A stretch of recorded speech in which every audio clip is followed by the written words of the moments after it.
Good day, everybody. This is morning number 1823, consecutive days in a row on Morsels of a Thought, number 1823. Hopefully, that we learn the right things to do because knowing the right things to do is a form of wisdom, and taking the magic action is actually virtue.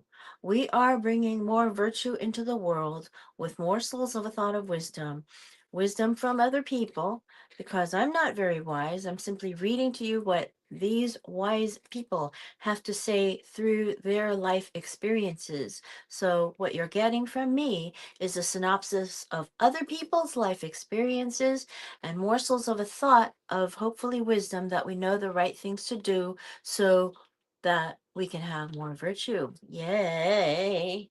I am trying to inspire everybody to read wisdom. Okay, so we're on page 30 right now. Receiving is off. This is Allyson Chavez, the prosperity approach, the simple formula to ultimate prosperity. And if you don't have a Christian view, that's okay. I don't either. I am of the mind that my higher power and my God is in my heart, not in a building. And people who are Christian have the same thoughts. They have a deity that they worship. I have a higher power that I aspire to fulfill so that I gain more power in my life. But we gain virtue. The more virtue we have, the more power we get. And the more power we get, the more protection we have. And the more protection we have, the more closely we're aligned to our ancestors. YXLST here. That was what I was talking about before. This book is about the ultimate, the formula to ultimate prosperity. Receiving is sometimes compared to a radio antenna. When a radio or television receives transmitted signals, it picks them up and converts them into sound or pictures. As human beings, we actually do the same thing. We are not literal receivers. Information is presented to us by the world, and then we pick it up and convert it into sound or pictures in our own minds. Information is neither good nor bad, it just is, and some of it is wisdom. But out but our perception of the information presented to us puts the good and bad labels on the information, and we create stories and beliefs around that information that directly affect whether we'll receive more of what we want or more of what we don't want. Now, this woman is talking about how to characterize information. For example, Allyson Chavez says, several years ago, my family moved in with my husband's parents while we were looking for another home to buy. My mother-in-law, whom I love dearly, had a habit of letting the kids eat candy right before dinner. I asked her not to feed the kids candy before dinner, to which she agreed. But when my 5-year-old asked her for candy, she replied, I can't give you any. Your mom said I can't give you candy ever again. Now, is that what I said? Not even close. I asked her not to feed the kids candy before dinner. That was the only restriction I had put on candy. But my mother-in-law took the information I gave her. Please don't feed the candy. Please don't feed the kids candy before dinner, and created a story and belief around that information. Don't ever let the kids have candy again, which affected her experience. We do this all the time. The trick is to give it meaning or a label that will assist us in moving forward rather than a meaning that holds us back or works against us. In order to receive or experience all the abundance or prosperity that our higher power fully intends for us to receive, we must put ourselves in a position to where we can receive those wonderful experiences. And by the way, earlier I did not want to say that this book was only Christian, but it does have some Christian beliefs, okay? There are specific things, the author says, there are specific things we do to open up to receiving the things that close us down and things that close us down. There are specific things we do to open us up to receiving and things that close us down. You might be surprised at how simple and easy it actually is to open yourself up to receiving all the good that life has to offer. It's simply a matter of turning up your awareness and making a decision to receive. I almost said survive. I'm so sorry. Note, note, in order to receive positive experiences, negative emotion must be let go of first. This is very important to know when you're growing into prosperity. How to open yourself up to receiving more good in life. Number one, smiling. The act of smiling activates neural pathways in your brain that send a calming message to your nervous system and relaxes your facial muscles. It also releases chemicals like serotonin and endorphins that assist you in feeling better. Number two, laughing and giggling. According to the Mayo Clinic, laughing stimulates your heart, lungs, and muscles, increases your intake of oxygen rich air, and increases the endorphins released in your brain. It may also lower blood pressure and improve your immune system. MayoClinic.org. I've found laughter to be a fabulous stress reliever. When I laugh hard enough, it's a great workout for my abs as well. Now, gratitude. Number three, gratitude. In my experience, this one deserves a place right at the top. Okay. In my experience, this one deserves a place right in the top three of how to receive. As you acknowledge and express gratitude for the blessings you already have in life, you literally place yourself in a position to receive more. Right now, we are reading from Allyson Chavez's The Prosperity Approach. A simple formula to ultimate prosperity. We're on morning number 1823, and we're trying to get wisdom from people. And we're getting wisdom from people because they give us synopses of their life experiences, and we get to benefit from their life experiences after they have experienced those things, and they give us this advice. So this is often the right thing to do, often a set of the right things to do coming from people who have done the right things for themselves. So when you do the right thing, you're committing an act of virtue. So, yay. Number four, playfulness and fun. Albert Einstein's son Hans said of his father, whenever he felt that he had come to the end of the road or into a difficult situation in his work, he would take refuge in music, and that would usually resolve all his difficulties. This is by Ronald W. Clark, 1971, in the book Einstein, The Life and Times. Article, I think. Article. Googleplex Googleplex, the corporate headquarters of Google, is famous for its beach volleyball courts and massive dinosaur skeleton with pink flamingos on it to assist its employees in fostering creativity by being relaxed and playful. At Pixar, its animators work in wooden heights and decorated caves. When we regularly make time for playfulness and fun, it naturally opens us to receive inspiration, ideas, and direction. Number five, prayer and meditation. Since this is one of the greatest ways to connect with God, it stands to reason that prayer or meditation is also a wonderful practice to open you up to receiving. Quieting your mind and listening makes room for different ideas or impressions to come because you've created space to receive them. Now, I'd like to mention that quieting your mind doesn't mean getting the business to stop.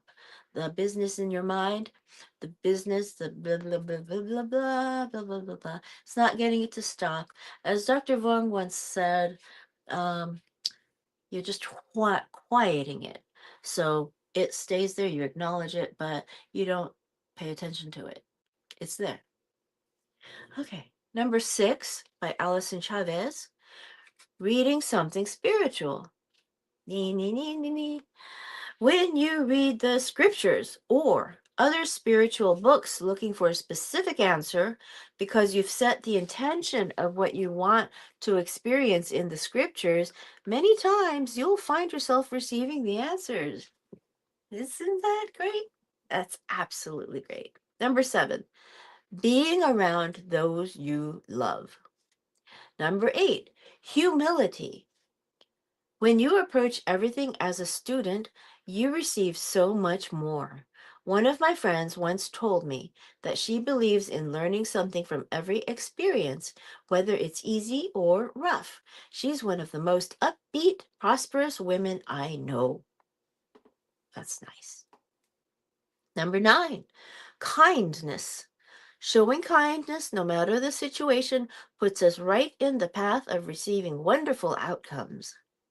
Number 10, obedience. All blessings are based on specific commandments and laws.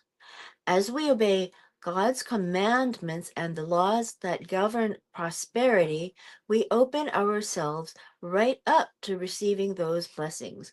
Now, the 10 commandments in Christianity are a wonderful thing, and the 4 things to avoid in Chinese are a good thing.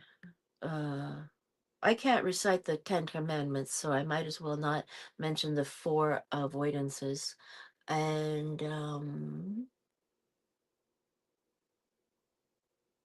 there are lots of different spiritual values by different cultures that uh, I am not privy to, but I do know they exist. So please acknowledge those as well. Number 11, action. As long as your feet are moving, God can work with you. It's impossible to steer a parked car. So start moving your feet. Even if you don't know what to do, just do something. When your heart is open, even if the action you're taking is the wrong action, God will steer you back on course pretty quickly. Number 12, trust. Trust is, quote, a firm belief in the reliability, truth, ability, or strength of someone or something. That's by end quote, dictionary.com. Having trust is a powerful quality that opens you up to receiving more. As you trust that your higher power, capital H, capital P, knows exactly what's going on in your life and that he, capital H, loves you and makes sure that everything works for your good, it gives you the confidence to try things you've never tried, which opens you up to receive more wisdom, more prosperity, and more good. Quote, counting on God, end quote, is trusting Him, capital H. When I first started my company and had no idea what to do, I knew that God knew what to do, even if I didn't. I trusted that He would show me as I needed to know. That helped me to move my feet. Trust doesn't happen behind a desk, though. It happens as you practice it. Number 13, being generous. Now, what was number 10 that I liked so much? Let's try that again. Number 10 was obedience. All blessings are based on specific commandments and laws. Interesting. Number 13 is being generous.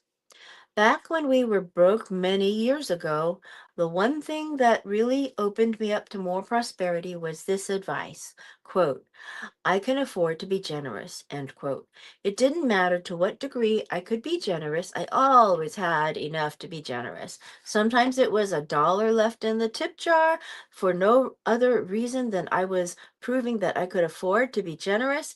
That simple act, done consistently, increased my ability to receive more money, greater trust in God, and more faith in the unseen. It's a powerful exercise. Did you see the cat? Oh my goodness. Now, I want to give you an example of what happened yesterday. Now, yesterday, I wanted to go visit somebody and I had this old new candle and I wrapped it and I brought it down and I knocked on the door and I was welcomed in to sit down and I sat down and chatted with her. The chatting was the big part. The candle, I asked her to open it in front of me.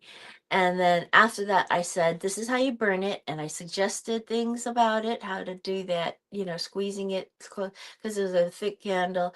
And if you squeeze it close to the top, it burns that wax more and all that. So we talked a bit.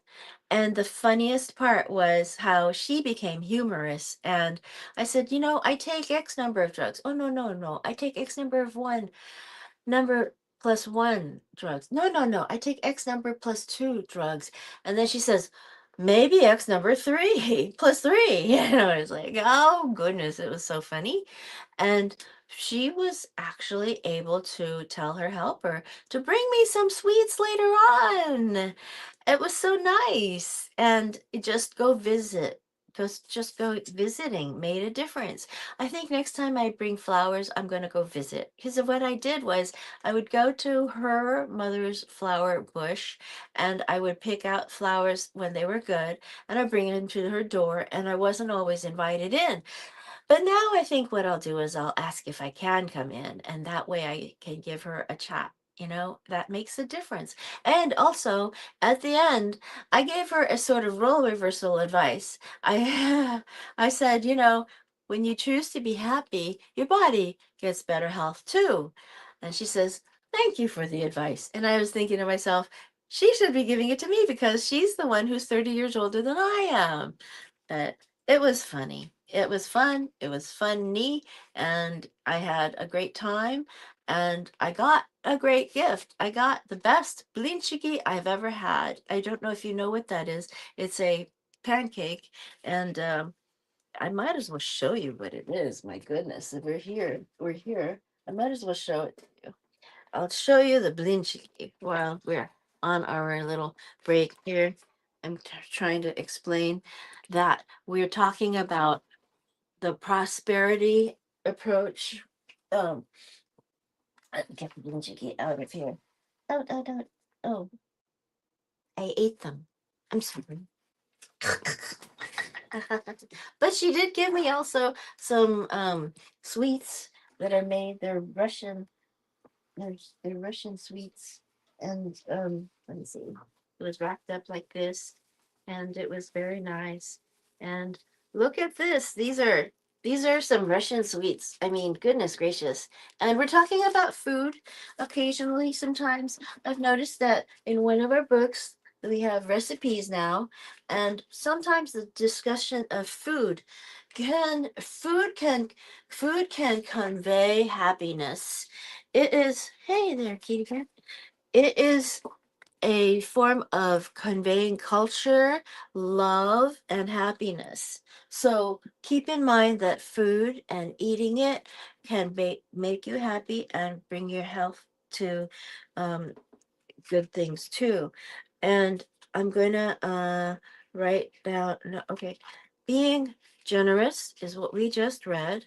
And we're reading from Allyson Chavez's uh, pros- The Prosperity Approach, a simple formula to ultimate prosperity. It's a #1 bestseller. We're bringing more virtue into the world. Number 14, giving compliments. Sincerely complimenting someone is acknowledgement of receiving something that benefited you in some way, whether it's a performance of some kind, or complimenting their smile or a job well done, and it opens you up to receive more goodness in your own life. Number 15, finding the gift in every circumstance. This is a powerful way to receive and also one of the more difficult ways. But when you start looking for and finding the gifts in the hard times, you receive peace of mind, you receive relief, and the hard time literally passes a lot faster. Number 16, slow down. A simple task, yet it's not very easy for most of us to do. Give yourself permission to slow down on a regular basis. I say hourly, this is me, and watch how your ability to receive increases, says the author. Number 17, celebrating. A great way to open yourself up to receiving more good is by celebrating the small victories every single day. When my children were young, I used to celebrate when I got a shower before the end of the day. And I remember huge celebrations during potty training time. Small victories led to great victories, and those bigger victories come faster when we celebrate the small ones along the way. Okay, now it's your turn. The author says, list a few ways you can open yourself to receive that are not already included in the list above. For example, what I just gave you, that was a good way. Now for a little extra credit. To assist you in opening up to receive more, please list 3 victories you've already experienced today, large or small. Now, I was able to call somebody and able to get them to call me back, and we got to give each other a good pep talk. And I was able to light a candle and make the candle bring me harmony. I just thought of it that way. And I was able to start this show, Morsels of a Thought, of what's hopefully wisdom. Hopefully that we learn the right things to do, because knowing the right things to do is wisdom. Doing it is virtue. Okay, so we're gonna stop right here. Um, we're gonna go to the bottom of page 35, and we're gonna talk for the rest of the way. Let me see. Okay, what are we gonna say? Not much. Let me see. Hold on. Go back to this. How to block yourself from receiving is no fun. Let's do that later. Um, yeah. So anyway, I want to thank John Clark again for this beautiful knickknack. It's a yin yang, a book that you hold is a dream in your hand. A book that you a book is a dream that you hold in your hand. That's how it reads. I was going back and forth. And occasionally I will look at my little pineapple here. I'll show you my little pineapple. I like my little pineapple, which I look at, and you just look at something and just like it for what it is. It's beautiful. Or like my cat today. No, don't fall over. My cat today, I talked to her. I spoke to her and the spirit of my previous cat, Bea, which whom you probably remember. Bea was a perfect looking tuxedo cat with stockings and a half a beard and a white neck and throat, and it was beautiful. This cat was beautiful, and she got to live 6 years. And I think I could have made her live 9 years, but looking back now, the thrombosis something that she had made it so her life was not that long, but we got to be happy together, and she was very happy here. A cat doesn't necessarily sleep with their stomach up, but she often slept like this, and then she would move like that. So these are little pieces of happiness. Now, knowing the right thing to do is a form of wisdom. go on from there. And I hope I've imparted some good wisdom to you and educated everybody a little bit. Okay, old Kinderhook.